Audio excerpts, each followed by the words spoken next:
आता पळत मोठ्या टॉप 9 नसरापूर अत्याचार आणि हत्या प्रकरणातील आरोपींची पत्नी आणि मुलगा पहिल्यांदा टीव्ही 9च्या कॅमेऱ्यासमोर बोलले। या नराधमाला लोकांच्या हवाली करून ठेचून मारा, आरोपींच्या पत्नीची मागणी। तर आरोपी माझा बाप असल्याची मला लाज वाटते, आरोपीच्या मुलाची उद्विग्न प्रतिक्रिया। नसरापूर अत्याचार आणि खून प्रकरणातील आरोपी भीमराव कांबळेच्या गावातील ग्रामस्थ कांबळे विरोधात आक्रमक। आरोपी भीमराव कांबळेचा निषेध करण्यासाठी काढला कॅन्डल मार्च। आरोपीला आमच्या ताब्यात द्या, ग्रामस्थांची मागणी। नवले ब्रिजवरील लोक जाणून बुजून आता आंदोलन समाप्त करण्यास तयार नव्हते। आंदोलनकर्ते मागे हटण्यास तयार नसल्याने त्यांना पांगवण्यासाठी सौम्य लाठीचार्ज करण्यात आला। नवले पुलावरील लाठीचार्ज संदर्भात पुणे पोलिसांकडून स्पष्टीकरण। मुंदू अशोक खरातला 14 दिवसांची न्यायालयीन कोठडी, 9व्या गुन्ह्यातील 4 दिवसांची पोलीस कोठडी संपल्यानंतर न्यायालयाचा निर्णय। शिर्डी पोलीस घेणार भोंदू खरातचा ताबा।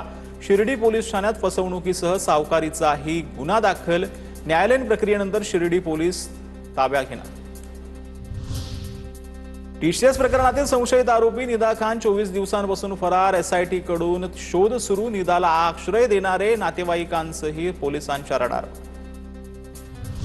राज्यात कृषी निविदांमध्ये घोटाळा। ठाकरे गटाचे आमदार कैलास पाटील यांचा आरोप। धाराशिवमध्ये 22 कोटींचा घोटाळा, तर राज्यात याची व्याप्ती मोठी असल्याचा कैलास पाटलांचा आरोप। चौकशी करून कारवाई करण्याचं सरनाईकांचं आश्वासन।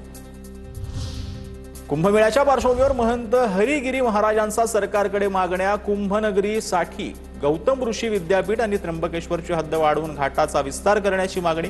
महंतांच्या मागण्यांबाबत शासन सकारात्मक, गिरीश महाजनांचा आश्वासन। नाशिकमधील कुंभमेळ्याच्या पार्श्वभूमीवर त्र्यंबकेश्वर मंदिर परिसरातील अतिक्रमण हटवण्यास सुरुवात। मंदिर परिसर अतिक्रमणांपासून मुक्त। कुंभमेळ्यासाठी देशभरातून कोट्यावधी भाविक येणार।